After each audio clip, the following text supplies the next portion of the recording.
अस्सलाम वालेकुम, मैं डॉक्टर नसरीन मंसूर जी मैं एक नई वीडियो के साथ हाजिर हूँ। सबसे पहले जो मेरे चैनल मेडिकल इन्फोटेक पर न्यू है वो जल्दी से चैनल को सब्सक्राइब कर लें ताकि आने वाली नई वीडियो आप तक बआसानी पहुँचती रहें। आज मैंने जिस टॉपिक पर बात करनी है उसके बारे में बहुत ज़्यादा रिक्वेस्ट आई है।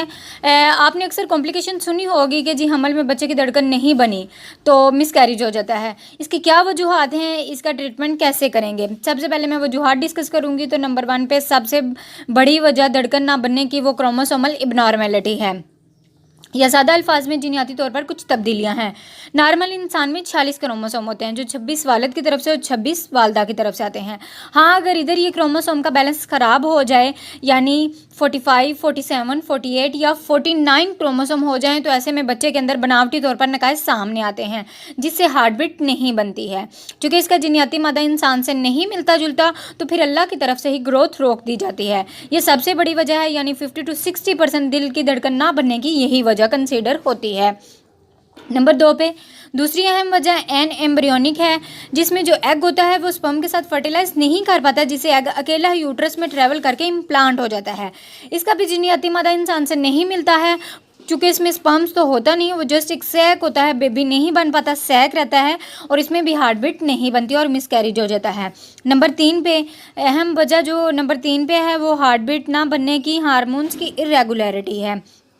नॉर्मल प्रोजेस्टेरोन लेवल जो है उसकी हाई क्वांटिटी चाहिए होती है बच्चे की ग्रोथ के लिए, लेकिन अगर इस लेवल में कमी पेशी होती है तो बच्चे की हार्ट बीट नहीं बन पाती, जिसकी वजह से ग्रोथ के मसाइल सामने आते हैं। इसी तरह नंबर 4 पे अगर माँ को हाई ब्लड प्रेशर का मसला है, माँ को शुगर का मसला है, माँ को गुर्दों का मसला है या दिल का मसला है तो इससे भी कुदरती तौर पर ग्रोथ मुतासिर होती है और हार्ट बीट नहीं बन पाती। नंबर 5 पे टॉर्च इन्फेक्शन है जो कि बहुत ज़्यादा कॉमन है, जिसके अंदर टॉक्सोप्लाज्मोसिस इन्फेक्शंस होते हैं। इसमें और भी काफ़ी इन्फेक्शंस पाए जाते हैं, इसके अंदर भी बच्चे की ग्रोथ मुतासिर होती है। अगर आप में मुसलसल इन्फेक्शंस की इंडिकेशन हो रही है तो फिर हम टॉर्च इन्फेक्शन का टेस्ट करवा लेते हैं। इन हालात में अगर बच्चे की ग्रोथ हो भी जाती है तो भी बनावटी नकाइज सामने आते हैं। नंबर 6 पे ऑटो इम्यून डिसऑर्डर होता है जिसे हम कहते हैं कि एंटी फास्फोलिपिड एंटी सिंड्रोम।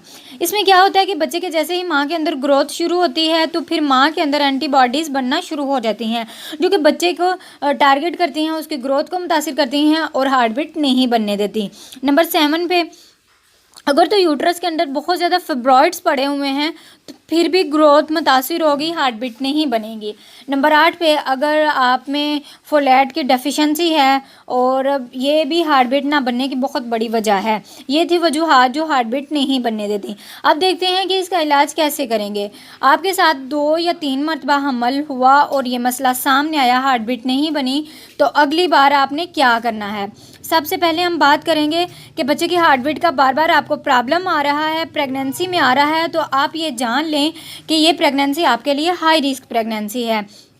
इसके लिए आपको एक एक्सपर्ट गायनाकोलॉजिस्ट की ज़रूरत है। जैसे ही आप प्रेगनेंसी कर लें, आपका यूपीटी पॉजिटिव आ जाए तो ऐसे में आप एक सिंपल सी मेडिसिन यूज़ करेंगे जिसे लोप्रिन कहते हैं। इसी के साथ साथ आपको एक प्लान प्रेगनेंसी करनी होगी। प्रेगनेंसी से पहले 3 से 4 माह कबल आपने फोलिक एसिड लाजमी खानी है ताकि जिस्म में अगर फोलिक एसिड की डेफिशिएंसी है तो भी पूरी हो जाए।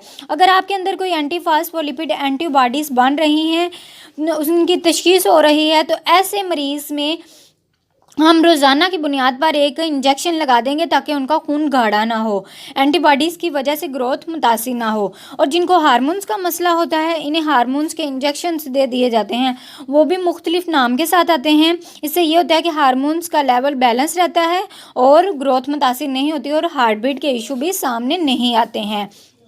वो मरीज़ जिनमें क्रोमोसोम में नॉर्मेलिटी होती है और बार बार ये मसला सामने आता है तो हम इन्हें सलाह देते हैं कि अब की बार जब आपको प्रेगनेंसी हो और आपको ये मसला सामने आए तो आपको चाहिए कि आप जब डीएनसी करवाएं तो डीएनसी का वो मवाद लेकर आप क्रोमोसोम की स्टडी लाजमी करवा लें ताकि उससे पता चले कि कौन सा डिफेक्ट चल रहा है। इससे ये होगा कि आपको पता चल जाएगा कि माँ और बच्चे में किसी में क्रोमोसोमल की अबनॉर्मेलिटी है तो बार बार वो मसला आ रहा है, तो आपको पता चल जाए कि ये अबनॉर्मेलिटी वालिद की तरफ से है कि वालदा के क्रोमोसोम की अबनॉर्मेलिटी है।